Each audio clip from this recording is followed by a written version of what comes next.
Perfect, perfect. Hey, everybody, good to see you and to have you here with us. Just going to give it 1 minute for the numbers to tick up here. All right, we do have a captioner again. So if you want to have captions, you can click on the closed caption button at the bottom to activate those for yourselves. And otherwise, as usual, we will have a video recording and the seminar slides available on our website. That usually takes a little while to download and upload. So we'll send out the email at some point next week to let you know when that's all ready and good to go. All right. Now, what do you think, John? Shall I jump in and get us going? Yeah. All right, let's do it. All right, so I will, on behalf of our steering committee here, and John and I in particular, I want to welcome you all to our seminar, which is going to be, it's our first one of presenting pilot studies that are funded by this project. This project is a NIDA-funded initiative to really work and advance the science on recovery community centers. And we do this, obviously, this monthly seminar series that you all are here for and have come to before. And beyond that, we do a scale repository to help people measure things, and we fund pilot studies. And this seminar, we are going to be showcasing the great teams who are doing the first studies within this series. And they'll be each, I'll be telling you who their topics are. So we go to the next slide. Let me see if we have it here, or we're doing something else first, Hazel. Oh, we'll get to that in a moment. Reminder, we are doing a nationwide survey of RCCs, which has come out from our discussions in the seminar series about the diversity of centers that exist and the different kinds of services that they provide and the different settings in which they're operating. And I wanted to give a shout out and a thank you to the many centers who have already completed the surveys. And you can see that our scale keeps going up because we keep hearing about more RCCs in the country. So we are making progress. It looks like less, but we really are making progress. If you are an RCC director and you have not gotten a survey link, please reach out to us so we can add you to it. And for those of you who have completed it, thank you so much. We use this kind of data to identify speakers, to think about themes, to think about issues, things you highlight. It's a really great way for us to know what you guys are thinking about and what you're doing. Next slide, please. Upcoming seminars, as always, we're going to be doing our seminars on the first Friday of a month. In January, we're going to be focusing on rural RCCs and unique challenges that they encounter and how they overcome them. And then in February, somewhat relatedly, we are then talking about telerecovery, and stay tuned for our March topic.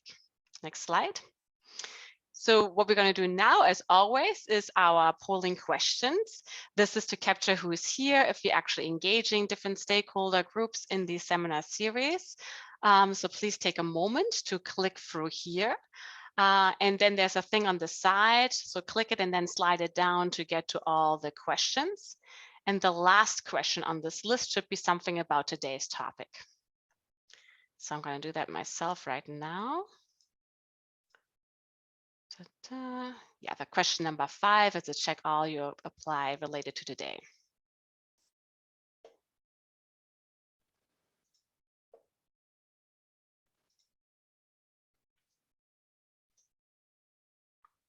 All right, and while you're filling that out, Hazel, you can still advance my slide to the next one, right? So while you're filling that out and contemplating it, I just wanted to say that we have a total of 5 teams here with us today, and they will be presenting their projects. And one of them actually can't present today, so we can stretch our time a little bit more. Roxxanne, Newman, and Alexandra Collins are out sick today, but we will have the other 4. What we would like to do is have the teams present for about 5 minutes about their projects. And provide an overview of why they're doing what they're doing and exactly what they are planning on doing. And then we want to give 5 or a little bit more time to all of you to ask questions, make comments, make suggestions, give them feedback based on your expertise and experience that can help them make the best possible project. So we're really hoping to not just show you guys what's going on, but to hear back from you guys to make these projects even better. Next slide. Is it okay if I share the poll results now before we move right forward? after we are done? Actually, Okay. You know what? You can do it now because we get to see the polling question about the pilot studies. So Okay. why don't you go to that one next? So it should be sharing the results. Oops, I don't know why it's annotating. I don't see them yet. Here we go. So if you scroll all the way down to the pilot question. Oh, wait, I need to scroll myself. It's not what you can show, right? Everybody can scroll themselves. So question 5 was, what is the purpose of a pilot study? And all of you basically, are highlighting that it is to provide initial information. These are, small projects that are allowing us to, really start looking at a particular area, to get initial information, to figure out if the methods that you're using really work in the specific setting. It's to start. And the goal and the hope is that this project then leads to larger projects, new initiatives, new ideas down the road. So this is all building forward. And in that spirit, we have our pilot projects. And Hazel, you can advance the slides now. I'm only going to give an overview real quick of the 5 teams, and then I'll turn it over to Abby. So Abby Batchelder is going to start us off today. She's from Harvard Medical School, where the Recovery Research Institute is, and John and I are at. Her topic is examining sexual minority engagement in recovery community centers. Next, please. Next team is Bo Cleveland and Kyla Knapp from Pennsylvania State University. Their topic is understanding how recovery community centers impact their members' well-being, a pilot study using daily diary assessments. Next one. Next is our team here, Marc Johnigan, Marc McGuire, Sheila Specker, and Marc Thomas. Marc Johnigan is from the Twin Cities Recovery Project, as is Marc McGuire, and Sheila and Marc are both from the University of Minnesota. And their topic is the impact of specific RCC programs and participation on recovery capital. Next one. This is a team who's currently not here, but we will certainly have information on them for you to peruse later. Roxxanne Newman and Alexandra Collins, both from the Brown School of Public Health, and their topic is an examination into the use of recovery community centers by persons on medications for opioid use disorder. And then last, we have Shelton Brown and Sarah Castedo de Martell from the University of Texas School of Public Health, and they will be presenting on preliminary development of a cost-effectiveness calculator for peer recovery support services and bystander naloxone distribution. And I wanted to give you guys this overview of the teams and of the titles to keep in mind sort of like the breadth of projects that await you. And we really hope for this to be interactive. So feel free to jump in with questions and ideas and suggestions. And with that, I would like to turn it over to Abby. All right, wonderful. Well, I'm so pleased to be here. I'm going to go ahead and share my slides. And I am working with Jillian Shear, who's at the University of Syracuse, who I don't think could make it here today, but I will share the project. I have 2 screens. Can you see the slide? Yes, we can. Okay, great. So I'm just going to go over the project itself, and then I would love to hear thoughts and feedback about this work. So I'm going to be presenting on the project, as Bettina, Dr. Hopner said, examining sexual minority engagement in recovery community centers. And I am a clinical psychologist at Massachusetts General Hospital, an assistant professor at Harvard Medical School, and an investigator at the Fenway Institute, which is a community health center here in Boston that is really focused on serving sexual and gender minority folks. And through these roles, I have identified a need for better improving substance use treatment for sexual minority individuals. So briefly in this presentation, I'm going to go over a little bit of background related to the problem and what led me to this particular pilot, the pilot study that we will be completing with this support, and what it will hopefully lead to in terms of next steps. I'm going to just share the team who I'm working with on this, and then hopefully open the virtual floor to questions and comments about the project. So we know from the literature, just briefly, that sexual minority folks report more alcohol and other drug use than heterosexual folks. And sexual minority folks are defined as gay, lesbian, bisexual, queer identified, or other identified individuals who don't identify as heterosexuals. And while it's true that many people with substance use disorders don't engage in alcohol and other substance use disorders, even fewer sexual minority folks are engaging in treatment. And that's something that I've seen in the data at Fenway Community Health Center, and elsewhere.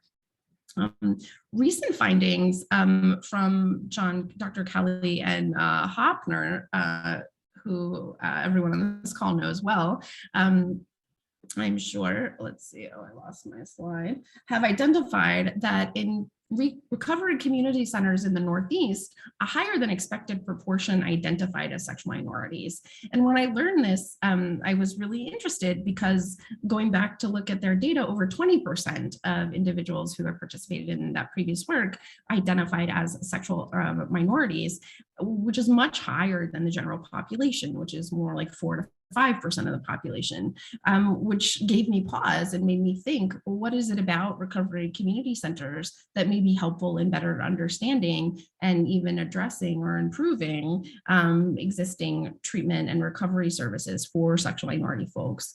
So that really led to this pilot application and now this project to better understand facilitators and ultimately barriers to engagement in substance use treatment and recovery services among sexual minority individuals. So really briefly, this project involves 2 aims. One is to do a deeper dive into the data that Dr. Kelly and Hopner, John Kelly and Bettina Hopner, have already collected to better understand and characterize who has engaged in recovery community centers who identified as sexual minorities in the Northeast. And we'll look specifically at gay, lesbian, and bisexual identified individuals, as that's how the data is collected. And then we're going to do semi-structured qualitative interviews to try to better understand what is it about the services provided, the context that is the reason people are engaging in this source of support. So we'll selectively sample sexual minority folks with a range of primary substances used. So just really a little bit more detail, the secondary analysis, as I described, will both characterize the individuals who have engaged in recovery community centers in the past, but also examine some features of those individuals. So we'll look at demographic characteristics, like who are these individuals in terms of race, gender, ethnicity, education, income, what is their recovery status, are they in recovery, are they seeking recovery, types of substances used, recovery capital like employment and housing, and service utilization outside of recovery community centers. So this is all relatively novel information to the existing literature. We don't really know this right now. So this will be a real contribution to better understanding who's engaging in this type of service, and then to better understand the why and use that to refine existing intervention strategies and recovery support services. We're going to do these 30 or more qualitative interviews. So we'll do more interviews if we're not getting consistent results. So if we don't reach what we call thematic saturation, which is a way of saying, like, if we're not hearing the same thing over and over again, if we're hearing different things from different people, we're going to do more qualitative interviews to better understand why sexual minority folks are using recovery community centers at such high proportions. So again, we're going to selectively sample gay, lesbian, bisexual identified individuals with a range of primary substances to better understand who is using these and why. And we'll conduct these semi-structured qualitative interviews to understand facilitators, what's getting people to recovery community centers, what's the reason for engaging in these, and barriers, like what could be better, and what other services have people used or are they using and why in relation or in comparison to the recovery community centers.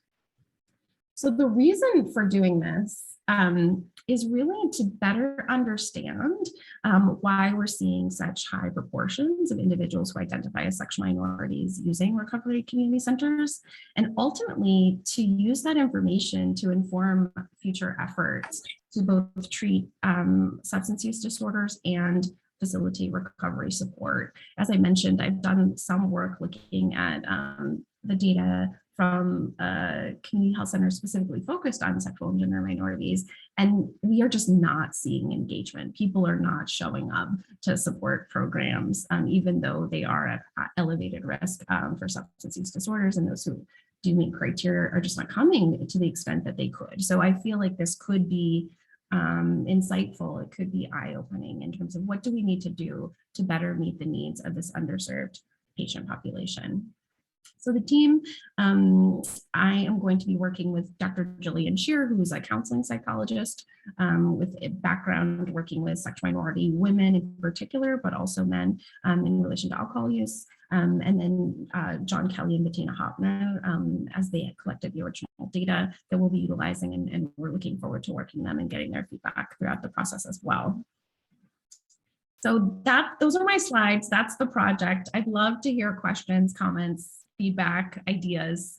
I'm really excited to do this work. And I will stop sharing. Perfect. Thank you so much, Abby. That was great. What kind of comments, questions, feedback do people have for Abby and her team?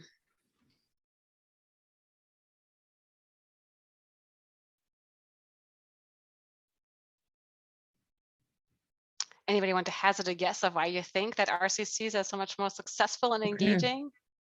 I'm Thomasina Borkman. The surveys collect data on individuals, and it's very difficult to deal with networks.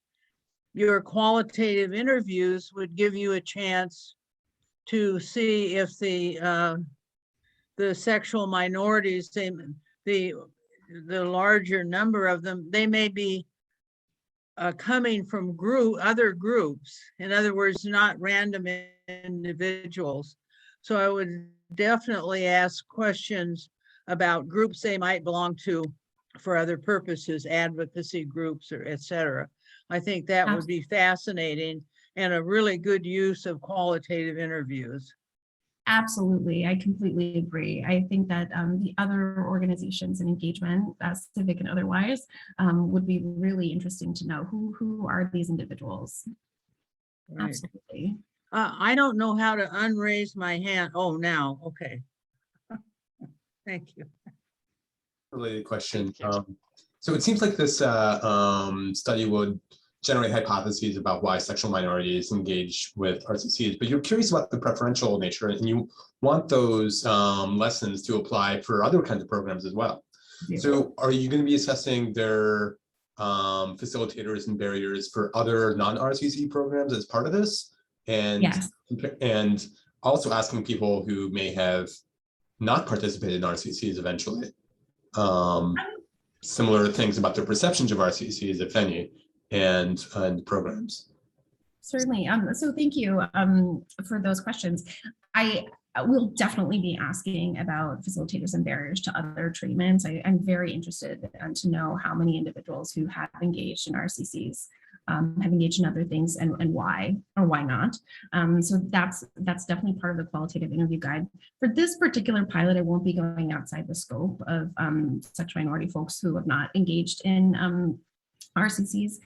However, I am involved in various research projects at the Fenway Institute where we are thinking about that certainly, and actively working on strategies to mitigate these barriers to existing substance use treatment and recovery support services for sexual minorities. So definitely working on that from a different angle, I would say, because I do hope to braid the results together ultimately. I think that seems like there may be something unique about RCCs that we can glean, whether it be a sense of community, whether it be the specific programming that may help us reduce this disparity really in access and engagement with substance use treatment and recovery support.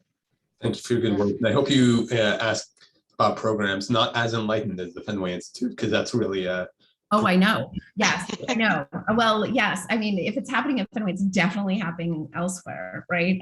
So there's this model. Yeah, absolutely. So I'm working closely with a colleague, as I mentioned, at Syracuse. So she and I are asking questions in various kinds of settings because these are really nationwide problems. Absolutely, it's not specific to Boston, and it's not specific to the places that we're mentioning. Yeah. Thank you. Great. So I'm going to take Elizabeth Burton's question, then I'm going to move us on to the next team. Elizabeth? Certainly. Thank you. And my question, it relates to some of the some of the comments that are going on in chat as well. It sounds like that the qualitative interviews are all going to be with participants and RCCs and not so much with staff. Is that accurate? That is how it's written. If you're suggesting that we do staff and other key informants, I'm with you. I think that that is usually a great idea. And we might be able to adjust things a little bit. Is that where you're going? Yeah, because I think that along your line of thinking that there may be structural or organizational reasons, and that's some of the hypotheses in the chat, if you will, around safe place and the like, that I think you may need to talk with staff as well as participants to get to some of those issues. I love that, Elizabeth. Thank you for sharing that. I think that you're right on. And in other studies, larger studies, I usually build that in because I agree with you. I mean, these things are systemic. And if we think about stigma, like lower levels of stigma, it's not just coming from people who are attending, right? That's probably coming somewhat from top down and systems level things like staff. So thank you for that. I love that suggestion. Perfect. And Abby, while we're going to the next person, be sure to check the chat. There's lots of great comments and ideas there. And then at the end of, after we're done with all the projects, we can go back to those questions. Lovely. Thank you so much, everyone. Yeah, this is great. Thank you, guys. The next team up is going to be Harrington, Cleveland, and Kyla Knapp from Pennsylvania State University. And the slide is up. Go for it. Okay. First of all, I just want to start by thanking the Recovery Research Institute, just not only for supporting this project, but just for their work in this area. I think it's such an important area, and just want to thank everyone there. So the title of our talk is Understanding How Recovery Community Centers Impact Members' Well-Being, and it's a pilot study using daily diary assessments. Next slide. This slide shows our research team. I just want to say I'm really grateful for working with this research team. We have a really broad range of experience. I've been working in developmental research and ecological momentary assessment, smartphone research for a long time. My collaborator, Tim Brick, is a phenomenal statistician and a huge expert on using technology for research. We have a great group of grad students who have phenomenal experience and skills, and also very fortunately have lived experience in the recovery space. And so we're really grateful. I think that the combination of skills and experiences we have here really helps us out a lot going forward. Next slide. So our group's approach to studying recovery is very specific. We're really trying to honor definitions of recovery that focus on recovery being very individualized and a very dynamic process. And a lot of it has to do with the daily maintenance of sustaining well-being as people encounter challenges and use social supports to get through their days. To do this, we use smartphones to gather intensive longitudinal data. That's also known as ecological momentary assessment or daily diary research approaches. And our goal is to understand how people maintain well-being by looking at their really dense data that they provide. This slide shows the Wear It emblem, which is Tim Brick's project, as well as what one of our survey pages looks like. It says, since awakening, how frequent have been your drug cravings? And we've done a good bit of drug craving work using this technology. Next slide. So our past work, I think, puts us in a pretty good position to do this current project. It includes work in both the treatment setting and recovery contexts. In the treatment setting, we work at the Cairn Treatment Facility in Pennsylvania. We did a project looking at emotional and physiological regulation during opioid dependence treatment, and we got really good data. We have 70% compliance. That used 12 days of data for 4 times a day. It seems like a lot of data to be entered, but during treatment, people do have time. Busy days, but you also you take advantage of the opportunity that they have being in a relatively controlled environment. We're doing another project looking at a drug that should reduce cravings for opioid use disorder, and this is in progress. In the recovery context, I started my work at Texas Tech University, where I worked with the amazing Kitty Harris, who's one of the major movers and shakers in the collegiate recovery space. And we did a project there with 21 days of data, only 1 assessment a day, but we get 90% compliance. And in that situation, we're very lucky because I basically hung out at the Collegiate Recovery Community Center for 2 years before I did this project. So, a lot of it was about building rapport and knowing the people that I was working with. And now we are doing a pilot in recovery residences, collaborating with the RAISE project here in central Pennsylvania. We are collecting data 3 times a day for both 10 days and 21 days, because this is going to provide us information on what people will sign up for, and also when this is perhaps too demanding. So those are our current projects, and I want to emphasize that a lot of this has to do with building rapport and working with the communities. So next slide, and then Kyler is going to take over. Thank you, Bo. So today I will be talking with you about the current project that we'll be working on. So the goal of our project is to partner with Pennsylvania recovery community centers to develop data instruments and data collection procedures that will allow us to assess the impact of RCCs on members' experiences on a day-by-day basis. Our target is going to be roughly 30 to 35 RCC members, as well as 10 to 20 participants who do not have current access to RCCs. And our design has 2 components. So the first component is a baseline survey, where we will be collecting information from our participants on things such as demographics, recovery histories, and so on. And then the second component is the smartphone data collection, where we will be deploying the Wear app that Bo just described on people's smartphones to assess things such as craving, mood, and people's experiences at the RCC as well as away from the RCC, with the goal here being to capture constructs that change more dynamically during recovery on a day-to-day basis. Next slide, please. So we are very grateful and excited to be partnering with 2 great recovery organizations that manage recovery community centers in Pennsylvania, the RAISE Project and Lost Dreams Awakening, or LDA. So the RAISE Project, they manage 2 RCCs, one in York and one in Lancaster counties in central Pennsylvania. And LDA is based in New Kensington, Pennsylvania. And both of these RCCs provide recovery support and trainings, and also support multiple pathways to recovery, including medically assisted treatment. So we're very excited to be partnering with these organizations for this project. Next slide, please. So the specific goals of our project, we have 3 specific goals.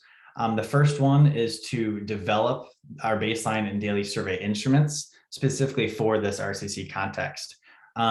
So in many ways, this is our most substantial goal because, as Bo was talking about earlier, he and his lab have done quite a bit of work in the intensive longitudinal space. But as we know, all contexts are different. And so we know that it's very important for us to develop relationships and rapport with our recovery community center partners, their staff and their members. And to really leverage that expertise and work hand in hand with them to select the questions that we'll be asking and the ways we'll be asking them, and to really develop and hone our survey instruments to best fit this context and population. So that's our first goal. Our second goal is to, once we've developed these relationships and developed and honed our instruments, we will be collecting data and assessing its quality.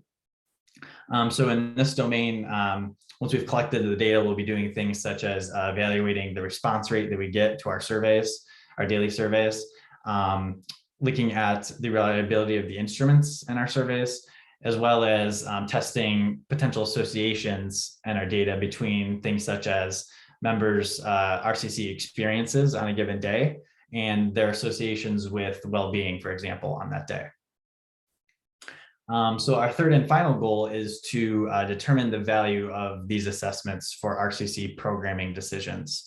So essentially what this will entail is going back to the RCC, our RCC community partners, and sharing our findings with both the staff and the members, and gathering feedback from them on basically whether they find this information to be useful and how it might be leveraged to deliver insights on RCC programming and environments and such going forward. And I should note that at each of these stages, we will be compensating the staff as well as the members who participate and work with us at each kind of stage of the process. So next slide, please. So with that, thank you so much. And we really look forward to hearing your thoughts and questions. Great, thank you so much, Kyla. What questions, comments, feedback do you have?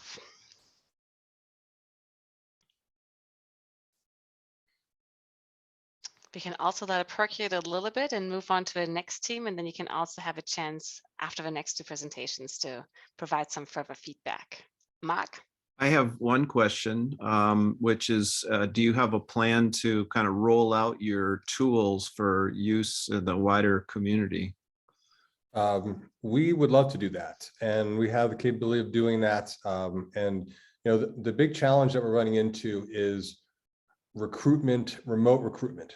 Once we get people in the study, we are good to go. And we have some participants right now who are clipping along at about 80% compliance and doing a good job. The big challenge is that it's difficult to get the connection to the people who are working on the ground. We have wonderful partners and we've been working with the RAISE group in Pennsylvania. And when we, but then when, part of this is also COVID related. So we had to design this remotely. We want to do it remotely because we can blast it out everywhere.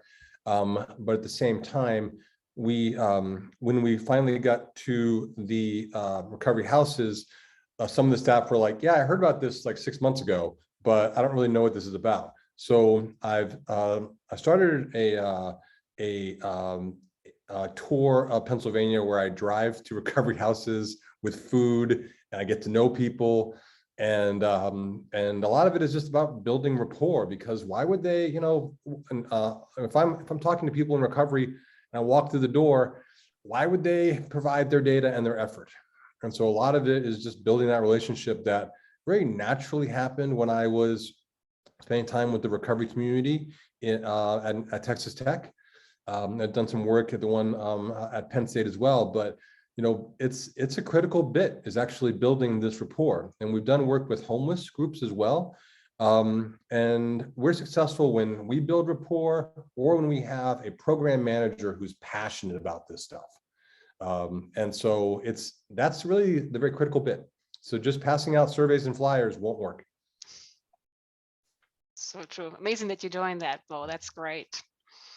All right, I'm going to move us to the next team, but certainly put questions in the chat and ask them at the end of everything. Our next team is going to be Marc Johnigan, Marc McGuire, Sheila Specker, and Marc Thomas, 3 Marcs in one team, who are presenting on the impact of specific RCC programs and participation on recovery capital.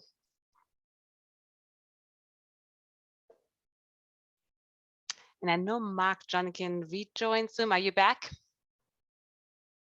Is Marc here with us? Hopefully he's here. Yeah, I'm here. Okay, good. Perfect. It's all you. Yeah, yeah. And you can Marc see the slide. McGuire is as well. Oh, good. Marc's here too. That we got 3 Marcs, 3 out of 3. Perfect. So I'm going to start. I'm Marc Thomas. I'm at the University of Minnesota. I'm a professor of neuroscience and director of the medical discovery team on addiction here in the medical school at the University of Minnesota. And I'm really, my role in this is really as a convener in this project, as my expertise is pretty far away from community research, but I'm excited to be involved in this project. I met Marc Johnigan, who's the president and CEO of the Twin Cities Recovery Project and the Dayton Recovery Project, about 2 years ago. And we struck up a friendship and a collaboration. And this is really the first funding that we've got. And we really have to thank you, Bettina and John and the RRI, for the funding you've given us for this project, which has as a goal really, Marc explained to me and really enlightened me about the power of the RCC model. It was really from him that I started learning about this, and I'm excited to be in this community and learn more from you all. So our goal in this project is really to try to move towards developing a set of best practices for RCCs in the African American community. And so this is a project that's a collaboration with the Twin Cities Recovery Project and our team at the University of Minnesota. It's a survey-based project that you'll hear more about at the end from Sheila. And I'd like to turn it over to Marc now to talk about his organization. Yeah, how am I off? Yeah, I am. I'm off. Hello. I can hear you. Yeah, okay, great. Yeah, good morning. Thank you, Mr. John Kelly and Bettina, for this opportunity, as Marc stated. This is huge in regards to advancing the science on recovery community organizations and centers nationally, particularly to be able to advance science in regards to the African American community as well. Twin Cities Recovery Project is a multi-service agency that has a specific focus on African American community, right? And our goal has been to support individuals in their transition, right, from substance use, with a huge focus on harm reduction. And so our belief is that we don't wait on people or individuals to come to us, we go to them. So I have a team, street ambassador team that goes out twice a week to homeless encampments and high traffic areas. And I like to just use just real language and saying to show them love, right? To embrace them and to empower them. And so connecting them to the necessary resources that they may have, but also taking out clean needles, taking out naloxone kits, hygiene products, in the hopes of also connecting them to a peer recovery specialist that can continue supporting them and connect them to the necessary resources, whether that be inpatient, outpatient, medication assistant, treatment, or whatever types of treatment or services that they are in need of. And so you can go to the next slide. And so, as you can see here, our demographics, so the larger amount of the population that we serve are African Americans, even though we have an open door policy and we understand that substance use is not just an African American issue. So we service all individuals and make all individuals feel welcome. What I love about this type of work and what I've heard from so many participants is the fact that when they come in and they want to stay because of how they are embraced and how they are welcomed and how they are made not, to feel like they are worthy, right? And not dehumanized or stigmatized and all of those types of things, right? So have about 15 staff are individuals with lived experience, and I train heavily on servant leadership, right? So it starts, with this work, it has to start at the top and flow down, right? So I believe in, meeting individuals right where they're at, right? And leveraging the opportunity to be great throughout all of my staff, not just me. I share with them, we just have different roles, right? That's it. And so some of the services that we offer is one-on-one peer recovery coaching, GED prep, so connecting individuals to the opportunity to have access to getting the GED and supporting them through that process. We have our peer-to-peer development academy, where we are training individuals on becoming peer recovery coaches. About 3 years ago, I applied with the state of Minnesota to be able to provide this service in the form of training, hiring, supervising peers, particularly to the African-American community. We saw huge disparities in who actually was receiving the training in the state of Minnesota, and pretty much because, you know, the training is not financially conducive to individuals who come from particular backgrounds, right? So we're able to train to offer that to individuals who meet a criteria for free. We also have a monthly alumni support group, so that individuals who went through our training, they can come back and they can connect to other CPRSs and talk about the challenges that they may be having in even obtaining a job opportunity, or, you know, what challenges they're facing with working with individuals, and even talking about their own self-care, right? Today we're actually, and it's not on here, we're in partnership with Minnesota Department of Health, and we're having vaccinations here today, booster shots, testing, and that has been huge for our community, because we host that here at our site. And, you know, there's been challenges from our community in regards to individuals getting the vaccination. So we've been able to support the community in advancing that. We have a community safety initiative in which I use interactive role playing to train individuals on how to be direct in moments of violence, how to delegate, how to distract in a moment of violence. And it's a participatory process, and the skits are developed through the individuals we're serving, so they're real life. Talked about the outreach, and we have HIV testing at both sites here bi-weekly for individuals, and giving them incentives for their participation, right, to participate in their own health and well-being. We can go to the next slide. And Marc, just so that you know, you're at the 10-minute mark. Oh, I'm at the 10-minute mark. Okay, we better move fast. So determining the impact, the focus of this. Yeah, if you don't mind, can Sheila take this part, Marc? You can. Okay, yeah. Thank you. Thank you. I'll just pop in here. And I know that we're kind of running short on time. So I am Sheila Specker.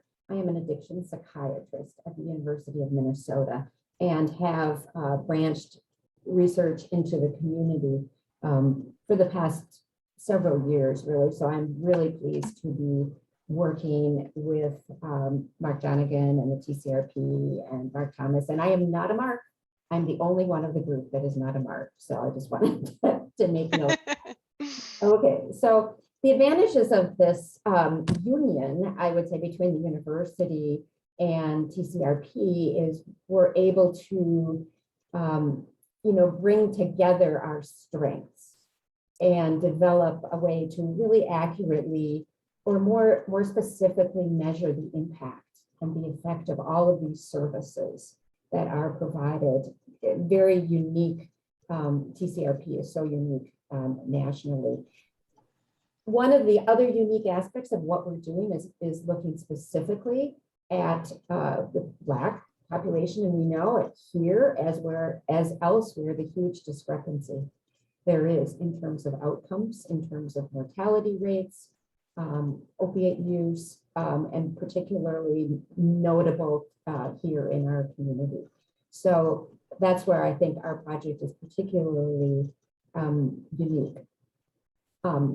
We will be using some standardized measurements, such as the BARC or the Assessment of Recovery Capital, but also there are some more specific or short-term measures that we'll be using. that may be particular to our community, but not necessarily just here, such as, the impact of insurance. Also looking at, okay, so we know referral doesn't usually work. I mean, referral, just here, go do this, it does not work. So are these new strategies with these peer specialists, do this happen? Are there barriers in our community? I'm one of the providers for buprenorphine, for instance, and are people getting there? Are our participants actually getting where they need to go? And what are the other barriers that we're experiencing? So that's really the very nutshell version, and I'm really happy to be part of this whole project. Thank you. Happy Perfect, to take any questions if there's time, but there may not be. We technically don't have time. Can you stop share? I can see if there's a burning question of somebody having a hand Absolutely. raised. Yeah, thank you. Let me see. I don't see a burning question. Hopefully you'll still be able to ask after our final team presents. Thanks And again that for the team is going to be, and thank you, and for you guys for presenting and the overview. Next team is Shelton Brown and Sierra Castedo de Martell, and I'll let you take it away straight away. Great, thanks so much for having us. My name's Sierra Castedo de Martell. You want to introduce yourself? Yes, Shelton Brown. First name's Henry, so some of my emails say Henry. And we're going to talk to you about the our project, the preliminary development of a cost effectiveness calculator for peer recovery support services and bystander naloxone distribution. So let's start with kind of our ultimate goal and vision. We are working towards building out this big multifaceted calculator that will help community decision makers kind of figure out what would be best for their community, depending on their existing resources, what kind of infrastructure related to substance use they have in their town, and kind of figure out how to spend potential funding dollars that would come down in the future. And we are going to accomplish that by kind of breaking this project into smaller chunks. And the chunks that we're starting with are long-term peer recovery support services and recovery community centers and bystander naloxone distribution. Now, cost effectiveness is the method of economic evaluation that we're using to help decision makers. And you can kind of think about cost effectiveness as a little bit like the cost per ounce at the grocery store. But instead of cost per ounce, it's the cost of an intervention for every unit of health benefit that it gives you. So that might be an extra year of life expectancy, or it might be, quitting smoking or something like that. So you can kind of set whatever you want that health benefit to be, and it's a little complicated, but you add up all the costs and essentially end up with that result. So the cost per unit of health outcome. So to accomplish that, there's going to be some interventions that we'll have to totally start from scratch with. We'll have to do the initial economic evaluation, and we'll have to turn that evaluation into a calculator component. That's the case for long-term peer recovery support services in recovery community centers. Nobody else has done this yet, so we'll be doing that completely from scratch and then making it part of the calculator. For bystander naloxone distribution and a few other interventions, that aren't part of this pilot project, somebody else has already done that economic evaluation. So we're focusing on just turning it into a component of our cost effectiveness calculator. Now we'll be workshopping our analytic models, workshopping all of the calculator components with 2 local recovery community centers.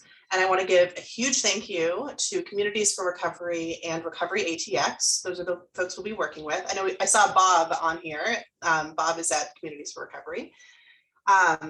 So we also want to share with you just a taste of projects that we've worked on in the past that use a similar calculator approach. Dr. Brown is going to start out. He's going to show you one that's not substance use related, and then I will show you one that's collegiate recovery related, but a little less pretty. All right, here, let's get out of this. Right. So we're going to pull up. Right. So I'll just explain a little bit. This is this was something I did with Jim Salas and some people at the Active Living Center. in San Diego. And we basically wanted to make this is cost per met. Okay, so it's physical activity with schools. These are elementary kids. I think there's some analogies here. The RCCs are going to be different sizes. They're going to have different resources. So it's going to make sense, to do program A versus B, depending on like how the need and your resources, participants, that kind of thing. Yeah. Yeah. And so we did activity breaks, which is basically like kids getting up and moving about. We did recess, which everybody I think had. And then also PE. And I thought I would just show the example. Way I did this, or I should say we did this, was Andrew Springer and Allison Marshall. We basically wanted to make this so if you could, scale it to the school. So you put like 400 people in. We've got. So I can only see the PowerPoint slide that says examples of classwork. Here, are you showing the calculator? Thank you so much for letting us know that. Yes. Yeah. I thought we were sharing the whole screen. That is my bad. It's this one. Right. There we go. All right. Thanks. Can you see it now? Oh, that looks much prettier. Yeah. So it's kind of like, all right, so let me speed up here because it's we're running out of time. It's so that's the size of the school. We currently have 2 PE teachers. Cost effectiveness is incremental. It depends on what are you getting in, for extra resources added. So in this case, we're going to say they're doing 30 minutes. Let's say they have 30 kids. Let's say they are doing 2 days a week. They're going to hire a teacher. So we're going from 2 to 3. We're going to go to 45 minutes and, we're going to basically make it 25 students. Okay. Instead of 30. Okay. For the student pupil ratio. And we're going to do 3 days a week. So we're going to add a day a week. Okay. And, then we had some other things like, do you have indoor facilities? Do you have a gym, or do you have like good outdoor activities? Do you have an evidence-based program like Catch, okay, in place? And so basically it spits out a cost per pupil per week and a change in METs, and then the ICER, which is the cost per MET added. And so basically I kind of have a sort of hokey thermometer here. Higher is worse. Okay, so if you're here, that means that it's highly cost effective. If it's up here, maybe. Okay, if it's over here, beyond that to the right, then no. Great, thank you. So this is a much more, this is really nice and polished. This is kind of the vibe of what we're going for. Something really simple to read. Sorry, go ahead. No, I'm just going to say we're going to work with the same people on this project that they made it look pretty. My Excel spreadsheet was not very pretty. And I have an example. And are you able to see the PowerPoint slide now? Okay, great. I see nods. So, and my kind of foray into this realm is a lot less pretty. It is Excel based. And you can actually go to this URL, collegiaterecovery.org/media. And you can play around with a substance related calculator yourself if you would like to. Unfortunately, the physical activity calculator we just looked at, that's housed on kind of an internal server right now. So you're not able to play around with that. But yeah, so just kind of gives you a view of what that'll look like. I'm not going to walk through the example though, just because we don't have time. I want to leave plenty of time for questions. Here's our contact info. I'll also copy it into the chat box. And I'm going to stop sharing screen and see if we have any questions or comments. Perfect. Thank you so much, Shelton and Sierra. I will say the email that's going to go out next week with the registration for the next one and materials and so forth. We're going to include all the email addresses and names and presentation titles because everybody on these teams said they would love to hear from you guys and be available for further conversation. So please do feel free to reach out beyond today's presentation to talk with them. All right, questions for Shelton and Sierra before I turn it over to Dr. Kelly.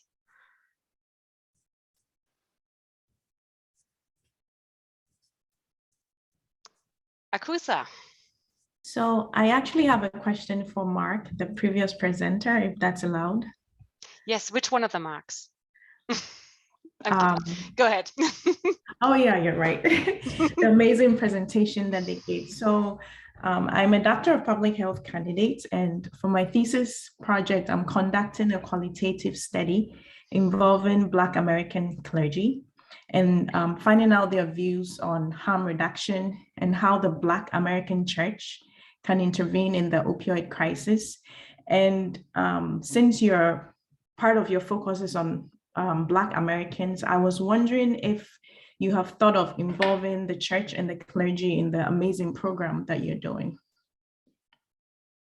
I mean, because I know that the Black American Church has a lot of social capital when it comes to the Black American community. I think we may have lost Marc Johnigan, who you were probably directing that to. But as one of the other Marcs, I'll step in and mention that the other Marc, who you didn't hear from, is a bishop in a Black church, and we talked with him about about how we might try to do some studies on this as well. It's a great idea. We need to know more about that. It's such a powerful influence in the Black American community, and surely a source of relief for many in their struggles and addiction. And so we need to understand more about that too. We'd like to incorporate that, but we don't have a specific plan to do it yet. Thanks for your question.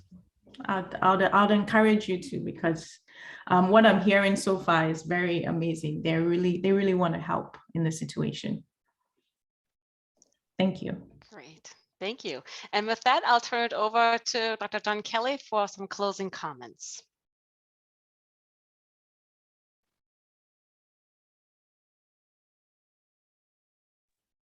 Hey, can you hear me?